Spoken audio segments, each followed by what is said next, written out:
Very good morning children. बच्चों, तो आज हम लोग स्टार्ट करेंगे इलेक्ट्रोस्टैटिक का न्यूमेरिकल सेशन 01। न्यूमेरिकल सेशन 01 की अगर बात करें तो आप लोगों को इस लेक्चर में पूरी तरह से जो इलेक्ट्रोस्टैटिक में आपने पहला चैप्टर जो पढ़ा है electric charge and field, electric charge and field के बेस्ड पे जो भी न्यूमेरिकल्स हमारे हैं, चाहे वो क्वांटाइजेशन ऑफ चार्ज पे हो, चाहे वो आप लोगों का कूलम्ब्स लॉ पे हो, कूलम्ब्स लॉ के अलावा टार्क पे आप लोगों को मिल रहा हो, इलेक्ट्रिक फील्ड इंटेंसिटी पे मिल रहा हो, या फिर डाइपोल मोमेंट पे मिल रहा हो। मीन्स जो न्यूमेरिकल्स हैं, न्यूमेरिकल्स आप लोगों के अब स्टार्ट होने जा रहा है, जो सिक्वेंसली एनसीईआरटी के पैटर्न पे आपके सारे न्यूमेरिकल सॉल्व किए जाएंगे। तो आज का जो सेशन हम लोगों का होगा न्यूमेरिकल सेशन 01 पार्ट। आज के सेशन में हम लोग दो टॉपिक पे न्यूमेरिकल देखेंगे। पहला जो न्यूमेरिकल हम लोग देखेंगे वो देखेंगे हम लोग क्वांटाइजेशन ऑफ चार्ज पे, मीन्स प्रॉपर्टी ऑफ चार्ज पे एक न्यूमेरिकल्स हम लोग देखेंगे। इसके जस्ट बाद हम लोग कूलम्ब्स लॉ पे कुछ न्यूमेरिकल्स देखेंगे जो अक्सर एग्जाम में आप लोगों के पूछे गए हैं और एनसीईआरटी के बहुत ही इंपॉर्टेंट न्यूमेरिकल्स पोर्शन है वो। ठीक है, तो चलिए हम लोग स्टार्ट करें इलेक्ट्रोस्टैटिक न्यूमेरिकल सेशन 01। मैं हूं आप लोगों के साथ दीपक कुशवाहा और ये है आप लोगों का बहुत ही बेहतरीन चैनल ट्यूशन 24। तो स्टार्ट करते हैं न्यूमेरिकल सेशन 01 और चलते हैं हम लोग सवालों के सफ़र पे। तो जो आज हम लोगों की टॉपिक होगी, जो न्यूमेरिकल्स हम लोग देखेंगे वो न्यूमेरिकल्स देखेंगे हम लोग क्वांटाइजेशन ऑफ चार्ज पे। Quantization of charge, quantization of charge की बात करें तो ये सारी प्रॉपर्टी आप लोगों को टॉपिक जब बताई जा रही थी, मीन्स पहले लेक्चर में इलेक्ट्रोस्टैटिक 01 लेक्चर में आप लोगों को ये डिस्कस किया गया था। मीन्स पहले जो न्यूमेरिकल हम लोग देखेंगे वो किस पर देखेंगे, क्वांटाइजेशन ऑफ चार्ज पे। एंड इसके बाद जो टॉपिक हम लोगों की होगी वो होगी कूलम्ब्स लॉ पर। इस दो टॉपिक पे आज हम लोगों का सेशन चलने वाला है और इस पर ही हम लोग न्यूमेरिकल सॉल्व करेंगे। तो न्यूमेरिकल सॉल्व करने से पहले थोड़ा सा इस पे हम लोग नजर डालते हैं कि क्वांटाइजेशन ऑफ चार्ज और कूलम्ब्स लॉ है क्या। क्वांटाइजेशन ऑफ चार्ज की अगर बात करें तो क्वांटाइजेशन ऑफ चार्ज में एक आप लोगों को फॉर्मूला मिला था, जो बताया गया था वो फॉर्मूला था Q इक्वल टू NE।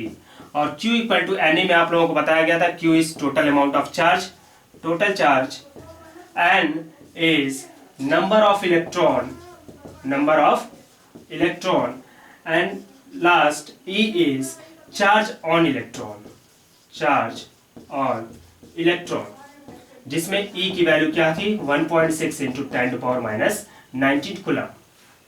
ये चीजें आप लोगों को क्वांटाइजेशन ऑफ चार्ज में देखी थी। स्टेटमेंट की बात करें तो क्वांटाइजेशन ऑफ चार्ज में आप लोगों को ये बताया गया था कि अगर किसी भी एक बॉडी से दूसरी बॉडी में इलेक्ट्रॉन ट्रांसफर हो रहे हैं तो वो हमेशा इंटीजर के मल्टीपल के रूप में ट्रांसफर होंगे। कभी भी आधा इलेक्ट्रॉन ट्रांसफर नहीं होगा, कभी भी 1.5 इलेक्ट्रॉन ट्रांसफर नहीं होगा, 2.5 इलेक्ट्रॉन ट्रांसफर नहीं होगा। Means electron is transferred only in the form of integral multiple, integral multiple of electron के रूप में ही वो क्या होगा, ट्रांसफर होगा। और वहीं से ये फॉर्मूला हम लोगों को निकला था Q इक्वल टू NE। तो न्यूमेरिकल्स जो हम लोगों का होगा उस क्वांटाइजेशन ऑफ चार्ज पे, उसके लिए फॉर्मूला क्या यूज करेंगे, Q equal to NE। Second, Coulomb's law की अगर बात करते हैं तो कूलम्ब्स लॉ पे जो न्यूमेरिकल मिलेगा ये जनरली किस पर होगा, फोर्स कैलकुलेट करने के लिए। अगर आपसे बोला जाए कि what is Coulombic force, Coulombic force की अगर बात करते हैं तो फोर्स कैलकुलेट करने के लिए हमेशा आप क्या करोगे, कूलम्ब्स लॉ के यूज करोगे। और यहाँ पे जो फॉर्मूला हम लोगों का निकल के आया था वो आया था 1/4πε0 Q1 Q2 अपॉन R²। और इस फॉर्मूला का हम लोग यूज करेंगे फोर्स कैलकुलेट करने के लिए, where Q1 and Q2 are the charge, R is the distance between both charges, and 1/4πε0 is a constant having value equal to 9 into 10⁻⁹। और जहां पे 1/4πε0 होगा वहां पे हम यूज क्या करेंगे, 9 into 10⁻⁹। तो ये तो बच्चों कहानी थी कि हाँ क्वांटाइजेशन ऑफ चार्ज और कूलम्ब्स लॉ के बेस पे अगर हम लोगों को क्वेश्चंस मिलें तो हम लोग फॉर्मूला कौन सा यूज करेंगे। ठीक है, चलिए तो अभी स्टार्ट करते हैं हम लोग न्यूमेरिकल्स और उठाते हैं पहला एग्जाम्पल जो एनसीईआरटी का काफ़ी इंपॉर्टेंट एग्जाम्पल है और अच्छा एग्जाम्पल है। स्टार्टिंग में जो है धीरे धीरे हम लोग छोटे छोटे एग्जाम्पल लेंगे जो सिंपल होंगे, उसके बाद हम लोग इसके लेवल को रेज करेंगे और इस सेशन को हम लोग कंप्लीट करेंगे। तो आइए फर्स्ट एग्जाम्पल की बात करें। आपसे ये हम बोलते हैं कि अगर मान लीजिए कि कोई बॉडी है A एंड दूसरी बॉडी है B, ठीक है, ए बॉडी से अराउंड 250 इलेक्ट्रॉन ट्रांसफर हो रहा है बी में। इस चीज को ध्यान दो, एक बॉडी है ए, दूसरी बॉडी है B, and 250 electron are transferred from A to B, calculate the total amount of charge on B. आपको बी पे total amount of charge calculate करना है, ठीक है। तो आप यहाँ पे देख रहे हो कॉन्सेप्ट क्या है, हम लोग को कैलकुलेट क्या करना है, total amount of charge calculate करना है बी पर, जिसमें ए से बी तक जो इलेक्ट्रॉन ट्रांसफर हो रहा है वो कितने हैं, 250। तो सोल्यूशन कैसे होगा, बहुत ही सिंपल क्वेश्चन है। तो आपको दे क्या रखा है, गिवन क्या है, गिवन आपको दे रखा है 250 इलेक्ट्रॉन, एन की वैल्यू कितनी है 250, ठीक है। और आपसे बात करें तो यहाँ पे फॉर्मूला यूज क्या करोगे, Q equal to N E, क्योंकि इलेक्ट्रॉन के ट्रांसफर होने की बात की जा रही है। Q की बात करोगे तो Q टोटल क्या हो गया, जो B पर चार्ज है, क्यू बी इक्वल टू क्या हो गया, एन की बात करें तो 250, एंड ई की बात करें तो क्या होगा 1.6 इंटू 10⁻⁻19 कूलम, ठीक है। जैसे ही इसको हम मल्टीप्लाई करेंगे हम लोगों को total amount of charge on B calculate हो जाएगा, और यही हम लोगों का क्या होगा, आंसर होगा। मीन्स कभी भी क्वेश्चंस अगर हमें मिलते हैं और इसमें ये दे रखा है कि इलेक्ट्रॉन ट्रांसफर हो रहा है, तो उस केस में अगर आपसे पूछता है कि calculate the total amount of charge, we must have to use the equation which is observed in quantization of charge Q equal to N E. हम लोग को Q equal to N E का यूज करना होगा, और इसी के through हम लोग क्या कर पाएंगे, कैलकुलेट कर पाएंगे। तो ये तो बहुत ही सिंपल सा क्वेश्चन था, ठीक है। तो थोड़ा सा इसके लेवल को और बढ़ाते हैं और इसको समझते हैं। ये चीज़ आप लोगों को क्लियर हो गई होंगी कि अगर टोटल अमाउंट ऑफ चार्ज निकालना है, एन की वैल्यू आपको दे रखी है, तो हम लोग क्या यूज़ करेंगे, Q equal to N E, N की वैल्यू 250 और ई की बात करें तो 1.6 इंटू 10⁻⁻19 कूलम, ठीक है बच्चों। तो चलिए नेक्स्ट क्वेश्चन देखते हैं, और इसी क्वेश्चन में थोड़ा सा चेंज हम लोग करते हैं, ठीक है।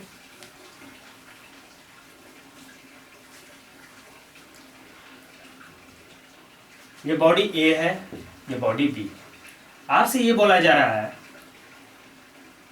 10⁸ electron is transferred from A to B पर सेकेंड। एक सेकेंड में बॉडी ए से बी में जो इलेक्ट्रॉन ट्रांसफर हो रहा है वो कितने हैं, 10⁸, ठीक है। क्वेश्चन में आपसे पूछ रहा है how much time it will take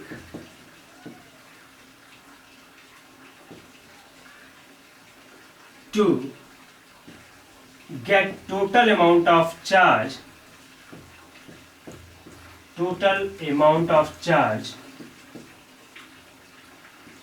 on B is 1 coulomb.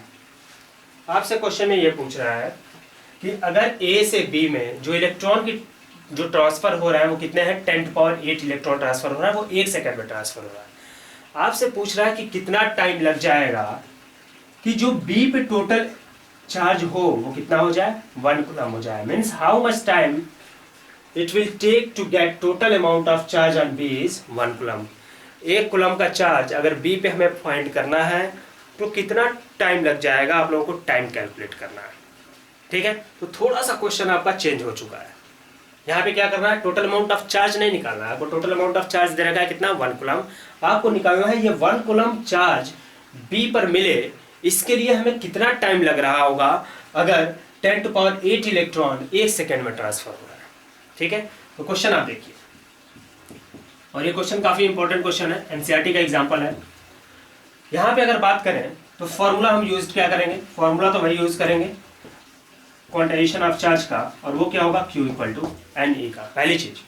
दूसरा, आपको ये टर्म दे रखा है n इक्वल टू 10⁸। 1 सेकेंड में कितने इलेक्ट्रॉन ट्रांसफर हो रहा है, 10⁸ इलेक्ट्रॉन ट्रांसफर हो रहा है। तो अगर ये 1 सेकेंड में है तो क्या हम 1 सेकेंड में कितने चार्ज ट्रांसफर हो सकते हैं, निकाल सकते हैं, ठीक है। So charge transferred in 1 second. 1 second में अगर चार्ज ट्रांसफर कितने हो रहे हैं ये फाइंड किया जाए तो Q इक्वल टू क्या मिल जाएगा, 10⁸ इंटू 1.6 इंटू 10⁻⁻19 कूलम, ये मिल जाएगा। 1 सेकेंड में अगर 10⁸ इलेक्ट्रॉन ट्रांसफर हो रहा है तो ये बताओ कि 1 सेकेंड में कितने चार्ज होंगे बी पर। तो अगर निकाला जाए 1 सेकेंड में तो Q 1 सेकेंड इक्वल टू क्या हो जाएगा 10⁸ इंटू 1.6 इंटू 10⁻90। यहाँ से आपको वैल्यू क्या मिल जाएगी 1.6 इंटू 10⁻11 कूलम मिल जाएगा। ठीक है, तो यहां से तो आपको निकल गया कि 1 सेकेंड में चार्ज ट्रांसफर हो रहा है। ठीक है, नाउ टोटल चार्ज की बात करें तो Q टोटल है कितना 1 कूलम।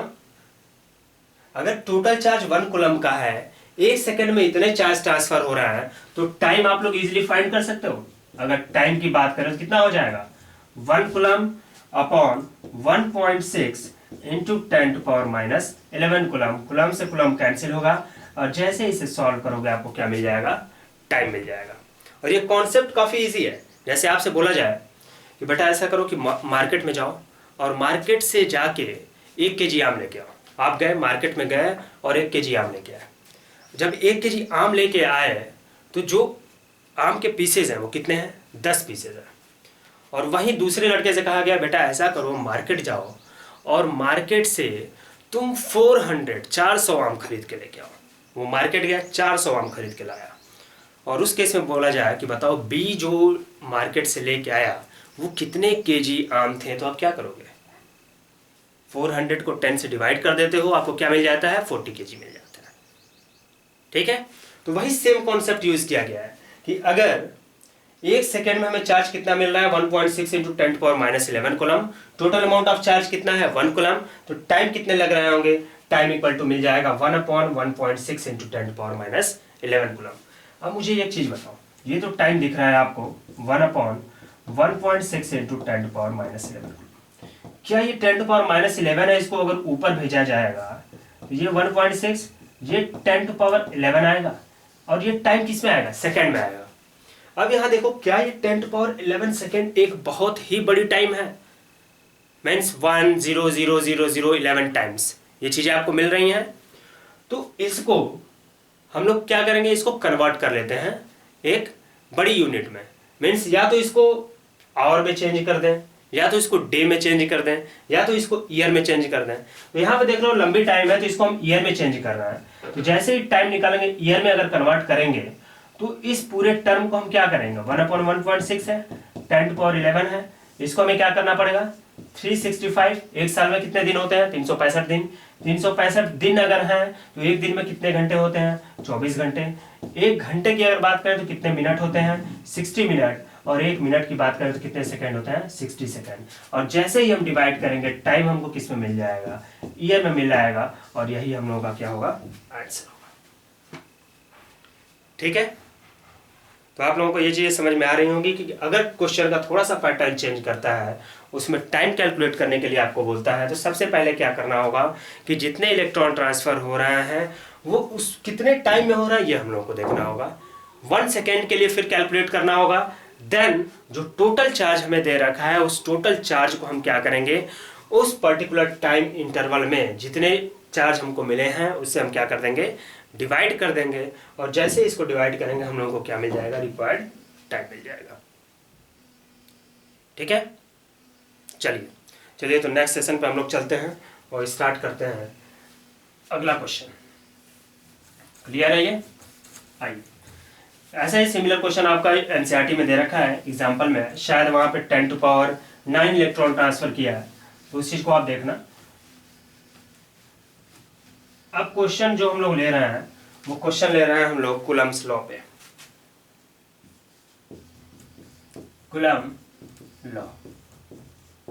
कूलम्स लॉ पे क्वेश्चन ले रहे हैं तो आपको मालूम है कि फॉर्मूला हम यूज करेंगे Q F equal to 1/4πε0 Q1 Q2 upon I square. और यहीं पे 1/4πε0 की हम लोग वैल्यू क्या यूज करेंगे 9 इंटू 10⁻9। ये चीजें हम लोग को ध्यान रखनी है। ठीक है, एक छोटा सा एग्जांपल लेते हैं, बहुत ही छोटा सा, और इससे हम लोग कॉन्सेप्ट को क्लियर करेंगे। सपोज कर लेते हैं कि यहाँ पे एक Q1 चार्ज है, दूसरा एक चार्ज है Q2। Q1 की बात करें तो ये Q1 दे रखा है आपको 3 माइक्रोकूलम और Q2 आपको दे रखा है 5 माइक्रोकुलम, और इन दोनों के बीच की जो डिस्टेंस है वो दे रखा है 2.5 इंटू 10⁻³ मीटर। ये चीजें आपको दे रखी है, ठीक है। आपको दो चार्ज दे रखे हैं Q1 एंड Q2। Q1 की वैल्यू कितनी है 3 माइक्रोकुलम, Q2 की वैल्यू कितनी है 5 माइक्रोकुलम। इन दोनों के बीच की डिस्टेंस कितनी है 2.5 इंटू 10⁻³ मीटर। आपको कैलकुलेट करना क्या करना है, force between Q1 and Q2, इन दोनों के बीच में फोर्स कितना लग रहा है, ये चीजें आपको कैलकुलेट करनी है, ठीक है। तो देखो इसका सोल्यूशन, फोर्स अगर आपको कैलकुलेट करना है तो फॉर्मूला यूज करोगे ये, F इक्वल टू आपको क्या मिल जाएगा 1/4πε0। Q1 की बात करें तो क्या है 3 माइक्रोकुलम। अब यहाँ पे माइक्रोकुलम दे रखा है बच्चों, माइक्रोकुलम को किस में कन्वर्ट करेंगे हम, कुलम में कन्वर्ट करेंगे, क्योंकि चार्ज की एसआई यूनिट क्या होती है, कुलम होती है। और कभी भी न्यूमेरिकल हम सॉल्व करेंगे तो उसमें हमेशा एसआई फॉर्मेट में ही हम लोग क्या करेंगे, यूनिट्स को मेंशन करेंगे। 3 माइक्रोकुलम है, माइक्रोकुलम को कन्वर्ट किया जाए तो वो होता है 10⁻⁶ कुलम। तो यहाँ हो जाएगा 3 into 10⁻⁶ coulomb into 5 into 10⁻⁶ coulomb. ये वैल्यू किसकी हो गई Q1 की, ये वैल्यू किसकी हो गई Q2 की। R² की बात कर रहे हो तो ये कितना हो जाएगा 2.5 इंटू 10⁻³ होल स्क्वायर, ये टर्म मिल आएगा। अब देखो यहाँ पे वैल्यू पुट कर दी जाए, 1/4πε0 की वैल्यू कितनी हो गई 9 इंटू 10⁻9 इंटू 3 इंटू 5 का मल्टीप्लिकेशन करेंगे तो 15 हो जाएगा। 10⁻⁶ और 10⁻⁻6 का मल्टीप्लाई करेंगे तो 10⁻12 हो जाएगा। ये चीजें मिल जाएंगी, ठीक है। अब इसका स्क्वायर अगर कर रहे हो तो ये क्या मिलेगा 6.25 और 10⁻6, ये टर्म मिलेगा। जैसे ही सॉल्व करते हो F इक्वल टू आपको क्या मिल जाएगा, ये 10⁻6 है, ये 10⁻−12 है, या 10⁻9 है, 10⁻6 है, तो ये क्या हो जाएगा 9 का 50 मल्टीप्लाई करो, 9 5 45, 9 1 9 और 4 13, 135 यहाँ पे मिला। और पावर यहाँ से जैसे ही रिड्यूस करते हो तो ये 10⁻³ होगा, 6 जैसे जाएगा ये कैंसिल होकर 3 हो जाएगा, और 10⁻³ और 10⁻12 का मल्टीप्लिकेशन करोगे तो क्या बचेगा 10⁻9 अपॉन 6.25। ये चीजें मिले। यहाँ पॉइंट दे रखा है, ठीक है। इस पॉइंट को अगर हटाया जाए तो F इक्वल टू 135 इंटू 10⁻, जैसे पॉइंट हटाओगे 100 से मल्टीप्लाई करोगे ये हो जाएगा 10⁻⁻7 अपॉन कितना हो जाएगा 625, और जैसे इसको सॉल्व करेंगे हम लोगों को क्या मिल जाएगा, फोर्स मिल जाएगा, ठीक है। तो आप देखें कि फोर्स कैसे कैलकुलेट करना है, कि अगर दो चार्ज हमें दे रखे हैं, अगर मान लीजिए कि चार्ज किस में दे रखा है, माइक्रोकुलम में दे रखा है, तो सबसे पहले हमें क्या करना होगा, उसको कुलम में कन्वर्ट करना होगा। देन फॉर्मूला हम यूज करेंगे जहां पे 1/4πε0 की वैल्यू कितनी रखेंगे 9 इंटू 10⁻9, Q1 Q2 की वैल्यू पुट करेंगे, R² की वैल्यू पुट करेंगे, एंड देन मैथमेटिक्स जैसे ही हम लोग इसको कैलकुलेट करेंगे, सॉल्व करेंगे, हम लोग को क्या मिल जाएगा, फोर्स मिल जाएगा जो Q1 और Q2 के बीच में लग रहा होगा, ठीक है। अगर मान लीजिए कि एक पॉजिटिव है एक नेगेटिव है तो अट्रैक्टिव फोर्स लग रहे होंगे, और एक पॉजिटिव है और एक नेगेटिव है तो दोनों में क्या लग रहा होगा, अट्रैक्टिव फोर्स ही लग रहे होंगे, और दोनों अगर सेम चार्ज है तो उसमें क्या लग रहा होगा, रिपल्सिव फोर्स लग रहा होगा, ठीक है। तो आइए इसी तरह का नेक्स्ट क्वेश्चन लेते हैं और थोड़ा सा इसके लेवल को बढ़ाते हैं और क्वेश्चन देखते हैं हम लोग अच्छा सा, जिसको बोला जा सकता है कि वो बहुत ही इंपॉर्टेंट क्वेश्चन है और एनसीईआरटी से ही ये क्वेश्चन लिया गया है। देखिए क्वेश्चन की बात करें तो एक इक्विलैटरल ट्रायंगल है, इक्विलैटरल ट्रायंगल है तो ये वर्टिसेस भी होंगे, मान लेते हैं कि A vertices, B and C vertices, ठीक है। इक्विलैटरल ट्रायंगल है, इसकी साइड है एल, ठीक है। वर्टिसेस ए पर पॉजिटिव क्यू अमाउंट का चार्ज रखा गया है, वर्टिसेस बी पर भी पॉजिटिव क्यू अमाउंट का चार्ज रखा गया है, एंड वर्टिसेस सी पर भी पॉजिटिव क्यू अमाउंट का चार्ज रखा गया है। ये चार्ज रखे गए हैं। आपसे क्वेश्चन में कह रहा है कि find the total force on the centroid of this triangle if capital Q amount of charge is placed at centroid.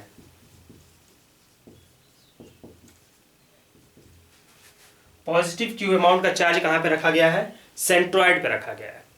Means इस क्वेश्चन में कैलकुलेट क्या करना है, find total force at centroid.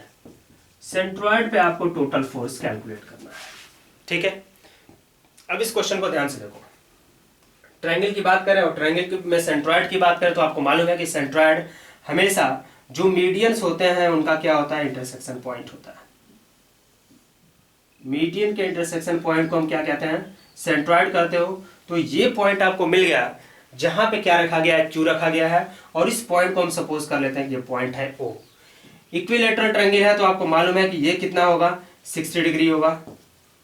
इसकी बात करें तो ये भी कितना होगा, 60 डिग्री होगा, और इसकी बात करें तो ये भी कितना होगा, 60 डिग्री होगा, ठीक है।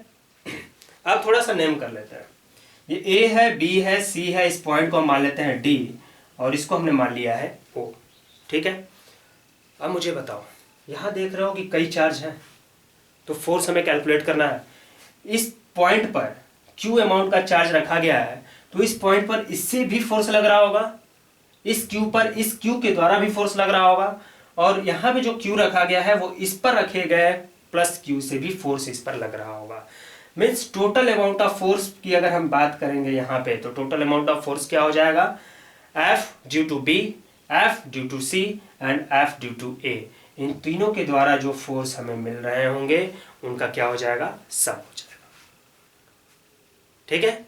तो फोर्स कैलकुलेट कर लिया जाए और देखा गया क्या फोर्स आ रहा है, ठीक है। तो सबसे पहले फोर्स कैलकुलेट करने के लिए हमें डिस्टेंस चाहिए दोनों के बीच में। यहाँ पॉजिटिव क्यू चार्ज है तो ये डिस्टेंस चाहिए, ये डिस्टेंस चाहिए और ये डिस्टेंस चाहिए। तो डिस्टेंस कैलकुलेट कर लेते हैं। ये एल साइड है, तो ये बताओ ये जब मीडियम है तो ये L/2 होगा, ये भी L/2 होगा, ये L हो गया, ये L/2 हो गया। तो क्या ये डिस्टेंस हम लोग निकाल लेंगे। पाइथागोरस थ्योरम भी यूज कर सकते हैं या नॉर्मल ट्रिग्नोमेट्री यूज कर सकते हैं। अभी हम पाइथागोरस थ्योरम यूज कर लेते हैं। यूजिंग पाइथागोरस थ्योरम,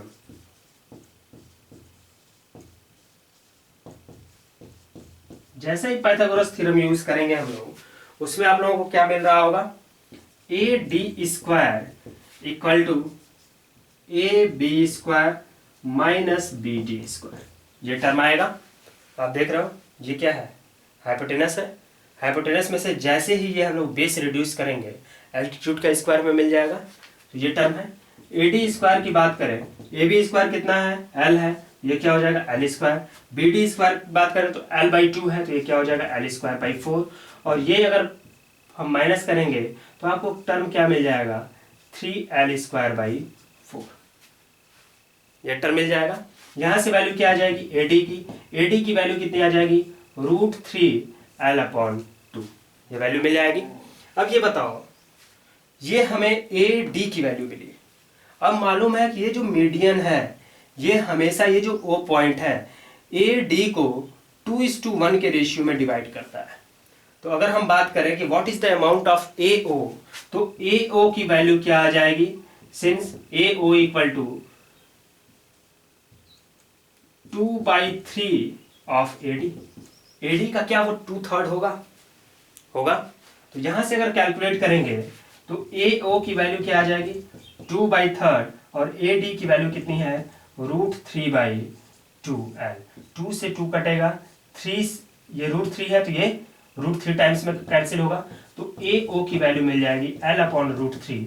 और यही वैल्यू किसके इक्वल होगी, BO के भी इक्वल होगी और CO के भी इक्वल होगी। यहां तो टर्म आपको मिल गया, डिस्टेंस आपको मिल चुका है कि R की वैल्यू जो मिल रही होगी दो चार्ज के बीच में, वो वैल्यू कितनी होगी, L/√3। चार्ज की वैल्यू आपको मालूम है तो फोर्स इजिली हम कैलकुलेट कर सकते हैं, ठीक है। तो देखिए अब फोर्स की बात करते हैं। फोर्स की अगर हम बात कर रहे हैं, FOB की बात करते हैं। मीन्स O पर जो चार्ज रखा गया है, B पर रखे चार्ज से कितना फोर्स लग रहा है, ये क्या हो जाएगा, 1/4πε0। Q1 की बात करेंगे तो यह क्या है, पॉजिटिव Q। Q2 की बात करेंगे क्या है, कैपिटल Q। R² की बात करेंगे तो क्या है, L/√3 का स्क्वायर, तो ये हो जाएगा L², और √3 का स्क्वायर करोगे तो 3 कहाँ चला आएगा, ऊपर चला आएगा। ये मिला। सी FOC की बात करते हैं तो ये भी कितना मिलेगा 3/4πε0 Q/L² मिलेगा, क्योंकि देख लो चार्ज सेम है, डिस्टेंस भी सेम है, तो फोर्स भी क्या आपको मिल रहा होगा, सेम मिल रहा होगा। इसी तरीके से आप FAOA कैलकुलेट करोगे तो ये भी मिलेगा 3/4πε0 Q/R² का मतलब क्या हो गया L²। ठीक है, ये 3 कहाँ से आ रहा है, ये देख रहा हो कि L/√3 है, स्क्वायर करेंगे तो क्या होगा L²/3 है, तो वो 3 कहाँ चलाएगा, ऊपर चलाएगा। ठीक है, अब यहाँ पे टोटल फोर्स चाहिए। सबसे पहले तो आप देख लीजिए कि डायरेक्शन आपको क्या मिल रहा है। तो इस पॉइंट पर, O पॉइंट पर, यहाँ पे डायग्राम बनाना है, ये O पॉइंट है, इससे जो इस पर फोर्स लग रहा होगा, दोनों पॉजिटिव चार्ज है तो रिपल्सिव फोर्स लगेगा।